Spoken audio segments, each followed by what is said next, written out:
1947 সাল জোরে কর 1900 কানের মধ্যে ভালো করে গুঁতে রাখবেন। ভারত উপমহাদেশ দুই ভাগে বিভক্ত হলো। কয় ভাগে? একটার নাম হলো হিন্দুস্তান, আরেকটার নাম কি? হিন্দুস্তান হলো তাদেরকে নিয়ে যারা বলে জয় শ্রীরাম, ওং শান্তি, তাদেরকে নিয়ে হিন্দুস্তান। আর পাকিস্তান হলো যারা বলে নারায়ে তাকবীর, জোরে কোন নারায়ে তাকবীর। সুতরাং পাকিস্তানের জন্ম হয়েছে আল্লাহর অস্তিত্বকে লালন করার জন্য, ব্রাহ্মণ্যবাদের দালালির জন্য। বাংলাদেশের জন্ম হয়নি, ঠিক কিনা বলেন?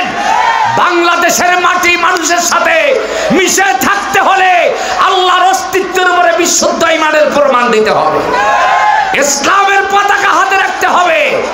এই দেশে বৈশা ভারতের দালালি করবা, পিঠে চামড়া তুলে লবণ দেওয়া হবে। কথা বল ঠিক কিনা? জোরে বলো ঠিক কিনা?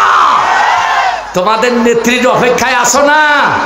কিছু কিছু মিয়া সাবরা শর্ট করে ঢুকে যাবে, নিয়ে আসো দেখি কত বড় বাপের বেড়া তোমরা। কথা বল ঠিক কিনা? শর্ট করে তোমার নেত্রী ঢুকবে, আমরাও শর্ট করে পিঠের চামড়া তুলে লবণ দিতে দেরি কথা। নিজামীকে ফাঁসিতে ঝোলালো, মুজাহিদকে ফাঁসিতে ঝোলালো, আন্তর্জাতিক ট্রাইব্যুনালে কাদের মোল্লাকে ঝোলালো, মীর কাসেম আলীকে ঝোলালো, কামরুজ্জামানকে ঝোলালো, বিএনপি নেতা সালাউদ্দিন কাদেরকে ঝোলালো, সাইদিকেও ঝোলাইতো। কথা কম ঠিক না বেটি? আন্তর্জাতিক ট্রাইব্যুনাল গঠন করলো।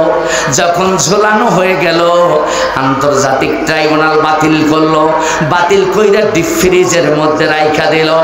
আমার আল্লাহ তাআলা বললেন, ও বাংলার মুসলমান, এই মুহাম্মদের উত্তরসূরি তোমরা জাগো। আমরা জেগে উঠলাম, চেতনতা ভাঙলো না। একমাত্র বীর আবু সাইদ বুক পেতে দিল। এইবার মুহাম্মাদের মতো রক্তের খুন ঝরা রক্ত প্রবাহিত হয়ে গেল। বাবারা মাঠে নামলো, মারা মাঠে নামলো, আবাল বৃদ্ধ বনিতা মাঠে নেমে স্বৈরাচার ভাগায় দিল। আল্লাহ তাআলা ইউনূসকে বসায় দেখো, আন্তর্জাতিক ট্রাইব্যুনাল ডিপ ফ্রিজের নিচে চাপা, ভাষাও কার্যক্রম শুরু করে দে। যে আইনে ফাঁসি দিয়েছে আমার প্রিয় বান্দাদের, আমি ওই আইনে ওই আদালতে ওই স্বৈরাচারী হাসিনার ফাঁসি বানিয়েছি। কথা কোন ঠিক কিনা? আপনারা জানেন রাসূল করিম সাল্লাল্লাহু আলাইহি ওয়াসাল্লামের এই দিন কায়েমের আন্দোলন আবু জেহেল বরদাস্ত করে না, উতবা সাহেবা বরদাস্ত করে নাই, ঠিক স্বৈরাচার হাসিনাও বরদাস্ত করে নাই। কথা কোন ঠিক কিনা? আবু জেহেল ষড়যন্ত্র করেছিল মুহাম্মদকে মারার জন্য। আবু জেহেল দারে নদওয়ায় বৈঠক করেছে। এই মিঠাপুকুরবাসী ভালো করে শোনেন, মক্কা থেকে 37 জন যুবক বাছাই করেছে। জোরে কোন কয়জন? 37 গোত্র থেকে 37টা যুবক। তাফসিরে তাফহিমুল কোরআন ফি জিলালিল কোরআন, তাফসির ইবনে কাসির, 37টা গোত্র থেকে 37 জন যুবক বাছাই কইরা, কাউরো হাতে লগি, কাউরো হাতে বৈঠা, কাউরো হাতে লগি, কাউরো হাতে বৈঠা। 2006 সাল ঢাকা আক্রমণ করার জন্য স্বৈরাচারী ডাইনি নির্দেশ দিয়েছিল লগি বৈঠা নিয়ে ঘেরাও করো। তার মানে এ আর ওই নবীর জামানার আবু জাহেল, এরা একই জন্মসূত্রে। কথা কোন ঠিক না? যেটা বলেন ঠিক না? ওরও সিদ্ধান্ত ছিল এটা, এরও সিদ্ধান্ত। এবার আসেন, আবু জেহেল বলছে, যুবকেরা তোমাদের জন্য আইন হলো, ফতোয়া হলো, মুহাম্মাদের বাড়ি ঘেরাও করবা, যে কোনো মূল্যে, হয় মেরে ফেলবা না হলে গ্রেফতার করবা। সিদ্ধান্ত দুইটা। এরপরে চূড়ান্ত রায় হলো, যদি কেউ মুহাম্মদকে পালাইতে সহযোগিতা করো, আমি আবু জেহেলের আইন তার কল্লা কাইটা দেবে। এটা আবু জেহেলের আইন। আরে ভাই, এটাকে সুবহানাল্লাহ বলেন না, কিছুক্ষণ পর দেখেন কি হয়। দেখেন না, আবু জেহেলের আইন হলো, যে নবী মুহাম্মদকে পালাইতে দিবে তার কল্লা কাইটা দিবে। কথা কন, সহিহ হাদিস, এটা বুখারীর হাদিস। আমার বাবাজিরা, আল্লাহ রাব্বুল আলামিন তার হাবিবকে নিরাপত্তা দিবেন। জিবরাইলকে বললেন, নবীকে ঘর থেকে বের করে আলীর ঘরে নিয়ে যাও। আবু জেহেলের বাহিনী এসে নবীর ঘর ঘেরাও করেছে। ওরা জানে না রাতের আধারে নবী বের হয়েছে কিনা। আমার নবী আলীর ঘরের দরজায় দাঁড়াইয়া আল্লাহ তাআলা জিবরিলকে বললেন, নবীকে দেখাও। যখন আফসা আফসা আলো বিকশিত হলো, আমার নবী নিজের ঘরের দিকে তাকাইয়া চোখের পানি দর দর করে ছেড়ে, ধা ধা করে পানি ছেড়ে কান্না শুরু করলেন। আরে এই ছেলে তো আমার ভাতিজা, ওই ছেলে আমার রক্ত সম্পর্কের, এ তো আমার আপন আত্মীয়।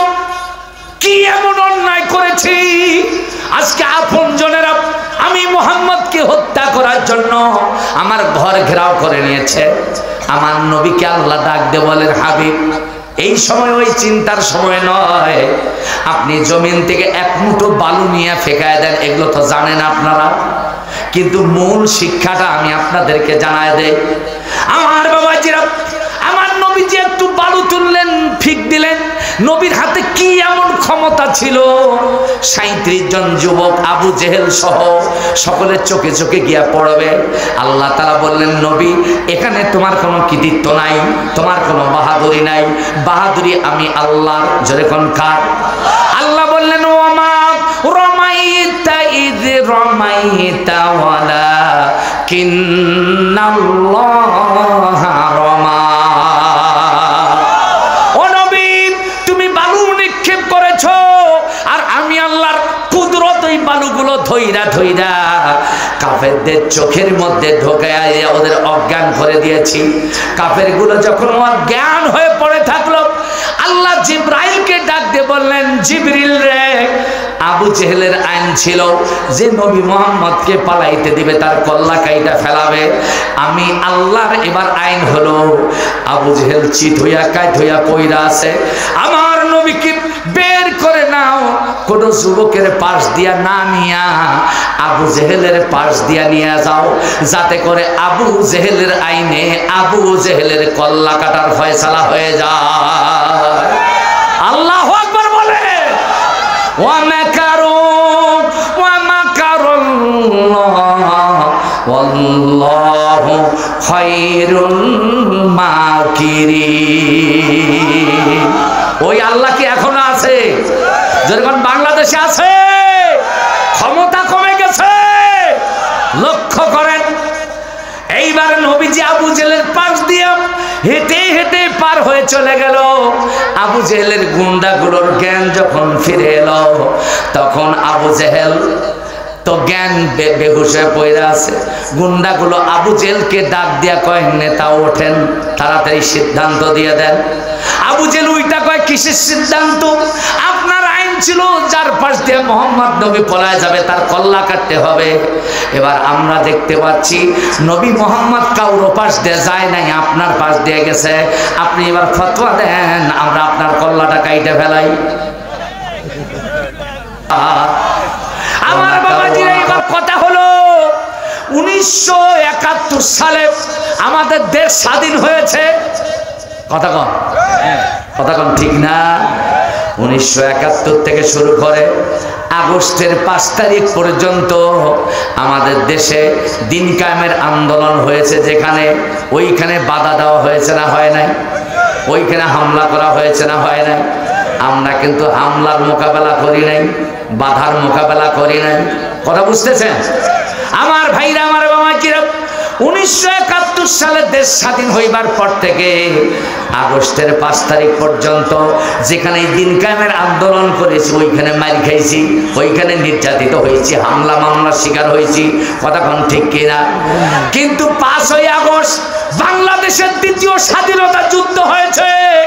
এই যুদ্ধ হওয়ার মানেই হলো আমরা 5ই আগস্টের আগে 71 পর্যন্ত নবীজির মাক্কি জীবনের ইতিহাস ধারণ করেছিলাম। এবার 5ই আগস্ট যখন আমাদের দেশ দ্বিতীয়বার স্বাধীন হলো, তখন আমার নবীজির মাক্কি জীবনের ইতিহাস আমাদের মুছে গেল। এবার মাদানী জীবনের ইতিহাস শুরু হয়ে গেল। কথা কোন ঠিক কিনা? দিন কায়েমের আন্দোলন হবে, কোরআন প্রচারের দাওয়াত হবে, কোরআনের আওয়াজ উঠবে, দিনের স্লোগান উঠবে, বাধা দিবে যেখানে, লড়াই হবে সেখানে। কথা কোন ঠিক কিনা? সুতরাং মুসলমান, আপনাদের কাছে আমি জানতে চাই, আল্লাহর দিন আল্লাহর জমিনে কায়েম হোক, এটা চাই না? চাই না? কারা কারা চান হাত তোলেন, আল্লাহু আকবার। নারায়ে তাকবীর, লিল্লাহে তাকবীর। দিন ইসলামের আলো, আল কোরআনের আলো। হাত নামান, কষ্ট হচ্ছে। আল্লাহ আরো একটা আয়াত নাজিল করলেন, ও নবী, কাফেররা তো বিরোধিতা করবে, কিন্তু এক শ্রেণীর টুপিওয়ালা, দাড়িওয়ালা, জুব্বাওয়ালা আছে, তারাও বিরোধিতা করবে। যেরকম আছে না নাই? যেরকম আছে কিনা?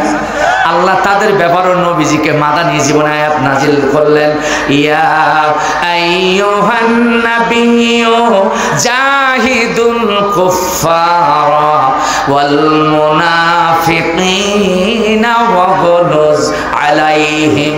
চিৎকার দিয়ে কোন আল্লাহু আকবার।